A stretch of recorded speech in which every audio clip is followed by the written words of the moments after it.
కావ్య చాలా బాధపడుతూ దేవుడి దగ్గరికి వచ్చి, "నాకు ఆయన కోసం నిజం తెలిసే లోపే ఇంకొక ప్రాబ్లమ్‌ని క్రియేట్ చేశావు కదా! ఇప్పుడు ఆ యామినిని పెళ్లి చేసుకోబోతున్నారు ఆయన. ఇప్పుడు ఎలా నేను ఆ ప్రాబ్లమ్‌ని ఫేస్ చేయాలి?" అని చెప్పేసైతే దేవుడిని చూసి ఏడుస్తూ ఉంటుంది.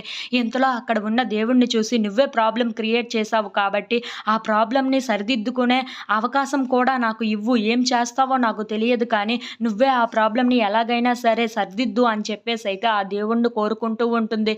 ఇంతలో అక్కడ ఉన్న కావ్య మాత్రం చాలా బాధపడుతూ రాజుని తలుచుకుంటూ అలా ఏడుస్తూ ఉంటుంది. మళ్ళీ ఆయనకి గతం గుర్తొచ్చి నా దగ్గరికి వచ్చేలాగా చెయ్యవా అని చెప్పేసైతే దేవుణ్ణి కోరుకుంటూ ఉంటుంది.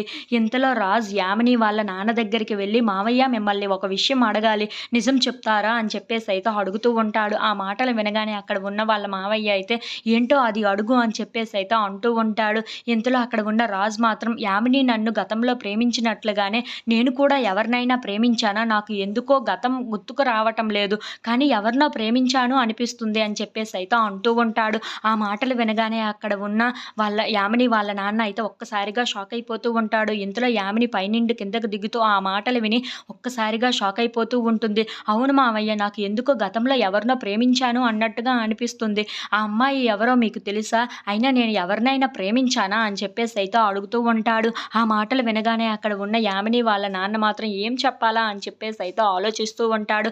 ఇంతలో అక్కడ ఉన్న రాజు మాత్రం, "నిజం చెప్పండి మావయ్య, యామిని నన్ను ఎలా ప్రేమించిందో, నేను కూడా ఎవరినో ప్రేమిస్తున్నాను అనిపించింది నాకు. అందుకే అడుగుతున్నాను మిమ్మల్ని ఇంతగా" అని చెప్పేసైతే అడుగుతూ ఉంటాడు. ఆ మాటలకి అక్కడ ఉన్న యామిని వాళ్ళ నాన్న మాత్రం ఏమీ మాట్లాడకుండా మౌనంగా చూస్తూ ఉండిపోతాడు.